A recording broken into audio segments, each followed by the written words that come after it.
አንዳንዴ ስኬታማ ሰዎችን እናይና ወይም ደግሞ ህይወታችንን በተሻለ መንገድ ስለመለወጥ እናስብና ትንሽ መንፈሳችንን መነቃቃት ሲጀምር እኔማ እንዴትና በየት በኩል ስኬታማ ልሆን እችላለሁ የሚል ሐሳብ በውስጣችን ድንገት ብቅ ብሎ ለለውጥ የተነሳሳ መንፈሳችንን ያዳፍነዋል።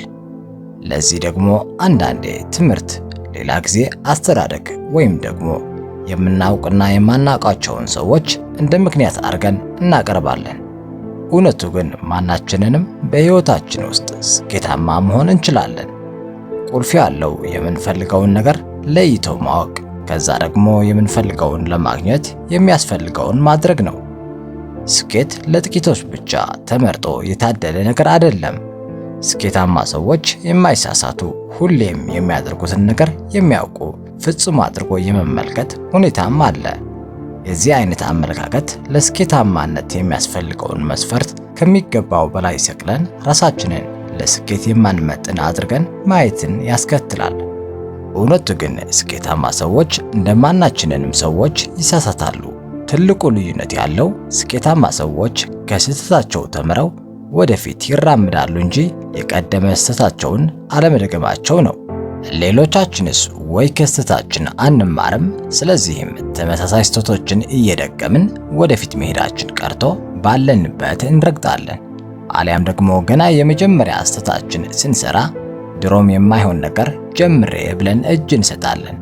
እዚህ ላይ በየትኛው መስክ ቢሆን ልምድ አላቸው ወይንም ትልቅ ባለሙያ ናቸው ተብለው የሚታዩት ሰዎች ትልቁ ስንቃቸው በሂደት ከሰሯቸው ስህተቶች የቀሰሟቸው ትምህርቶች መሆኑን ልብ ልንል ይገባል።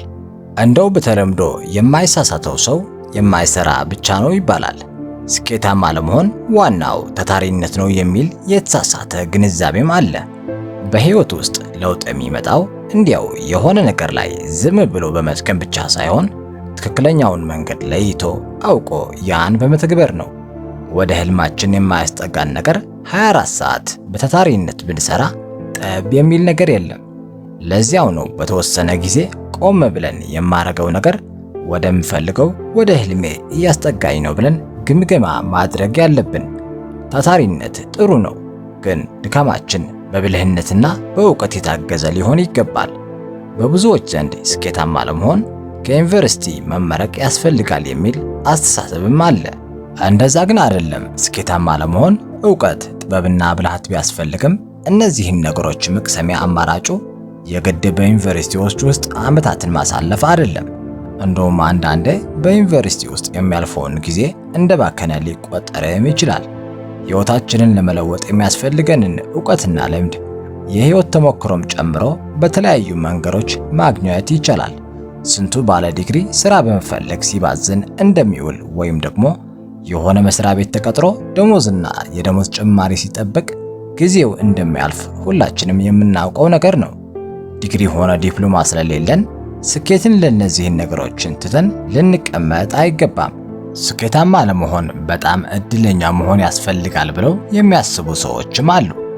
አንዳንድ መልካም ገጠመኞች በሕይወታችን ውስጥ ትልቅ ተጽዕኖ ሊኖራቸው ይችላል። ይሁንና ከእድል ይልቅ ለስኬት ወሳኙ ነገር ጠንካራ የለውጥ ፍላጎት፣ ዕውቀትና እቅዳችንን በተግባር ላይ መዋል ነው። ያለ እነዚህ በዓለም ላይ አለ የተባለ መልካም ገጠመኝ በራችንን ቢያንኳኳ እንኳን አናስተውለውም። ራሳችንን ለለውጥ አዘጋጅተን በቁርጠኛነት ስንንቀሳቀስ አይናችንን ይበልጥ ተከፍቶ በዙሪያችን ያሉ መልካም አጋጣሚዎችን አይተን መጠቀም ስንጀምር በቅርብ ልፋታችንን ያላዩ ሰዎች እድለኞች ናቸው ሊሉን ይችላሉ። ጉዳዩ ግን የተገላቢጦሽ ነው። እድል ሳይሆን መጀመሪያ የመጣው ስራ ነው። የስኬት መስፈርቱ ብዙ ገንዘብ ማግኘት የሚመስላቸው ሰዎች ጥቂት አይደሉም። ይሁንና አንድ ሰው ስኬታማ ነው ሊያስብል የሚችል አንድ ነገር ብቻ የለም። ገንዘብን ጨምሮ ስኬት የብዙ ነገሮች ውህድ ነው። ሕይወታችንን ስኬታማና ትርጉም ያለው እንዲሆን የሚያግዙንን ነገሮች ለይቶ ማወቅና ስኬታማ ለመሆን ትልቁ እርሾ ነው። ገንዘብ ኖሮን ጤና ከሌለን ምን ትርጉም አለው? ገንዘብ ኖሮን አብረን የምናካፍላቸው ቤተሰብ፣ ወዳጅ፣ ዘመድ ከሌለን ስኬታችንን ሙሉ አይሆንም። ስኬትን ስናስብ የሕይወታችንን ክፍሎች ሁሉ ገንዘብ፣ ቤተሰብ፣ ጤና፣ መንፈሳዊ ሕይወት፣ ሥራና ሌሎችንም ነገሮች የሚዳስስ ቢሆን ስኬትና እርካታችንን ሙሉ ይሆናል። ያሰብነው አሳካን ማለት ከአሁን በኋላ ችግር ደህና ሰንብት ማለት አይደለም። ሰውንና ስኬታማም ብንሆን በሕይወታችን ውስጥ ውጣ ውረድ መኖሩ አይቀርም። እንዳለንበት የሕይወት ምዕራፍ የሚያጋጥሙንን ችግሮች ወይንም ደግሞ መሰናክሎች አይነትና መጠን ሊለያዩ ይችላሉ።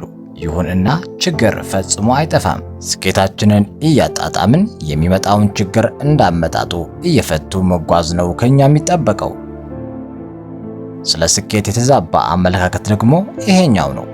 አሁንማ ረፈደ፣ በዚህ ዕድሜ እንዴት፣ አሁንማ አገባሁ፣ አሁንማ ልጅ መጣ የመሳሰሉ ምክንያቶችን ይዘን ራሳችንን ለለውጥ አለማዘጋጀትን ነው ዋና ፍላጎት እንጂ በየትኛው ዕድሜ ላይ ሆነን የሕይወት ግባችንን ልናሳካ እንችላለን። ከዕድሜ መግፋት ጋር አብረው የሚመጣ የሕይወት ልምድ፣ ብልሃት፣ ዕውቀትና ራስን መግዛት ለጥሩ ስኬት እገዛ ሊያደርግ ይችላል። በቀደመ ሕይወታችን ያሳካናቸው ግቦች ካሉ ከእነሱ የወሰድነውን ትምህርት ለአዲሱ የሕይወታችን ግብ መሰረት አድርገን ልንጠቀምበት እንችላለን። በተገላቢጦች ደግሞ አይ ገና ወጣት ነኝ፣ ጊዜ አለኝ ወይንም ሌላ ተመሳሳይ ምክንያት ሲቀርብም ይሰማል። ወጣትነት መልካም ጊዜ ነው፣ ምንም አያቅተኝም የሚል መንፈስን ከወጣትነት ጉልበት ጋር አቀናጅተን ለመጪው ሕይወታችንን ጠንካራ መሰረት የምንጥልበት ወቅት ነው። በአጠቃላይ ስኬት ለነገ የሚተው ወይንም ደግሞ ከአሁን በኋላ ተብሎ ተስፋ የሚቆረጥበት ሳይሆን በያለንበት ወቅት ያለንን አቅምና ዕውቀት ተጠቅመን በጎደለው ደግሞ ከሌሎች ሰዎች ጋር እየተጋገዝን ልናሳካው የሚገባው ነገር ነው። ስለ ልምድና ትምህርት ያለፈ ሕይወታችን ሙሉ ለሙሉ ያለፈ አይደለም። ያሳካናቸው ነገሮች ያላሳካናቸው ሁሉ ወደፊት ለምንሄድበት መንገድ ካርታ ሆነው ያገለግሉናል። ስለ ወጣትነት አጋጣሚ ጊዜ አለኝ የሚል ሐሳብ ሁለት ፊት አለው። አንዱ ፊቱ ነፃነት ነው። ለሙከራ፣ ለስህተት፣ ለዳግም መነሳት እድሉ ሰፊ ነው። ሌላው ፊቱ ግን አደጋ ነው። ዝም ብሎ ጊዜ ስለሚሄድ ሳይታሰብ ጊዜውን ይቃጠላል። ነገ ሁል ጊዜ ይመጣል ብሎ ቢጠብቅ ጊዜው ሳይደርስ ሊያልፍ ይችላል። ለዛሬው ያዘጋጀሁላችሁ ይህን ነበር። ቪዲዮውን ከወደዳችሁት ሐሳባችሁን ኮሜንት ሴክሽን ላይ ማስቀመጥ ትችላላችሁ። እንዲሁም ላይክ በማድረግ አበረታቱን። ለቻናሉ አዲስ ከሆናችሁም ሰብስክራይብ በማድረግ ወደ ቤተሰቡ ተቀላቀሉ። እስከ መጨረሻው ድረስ ስለተከታተላችሁኝ አመሰግናለሁ። ቻው።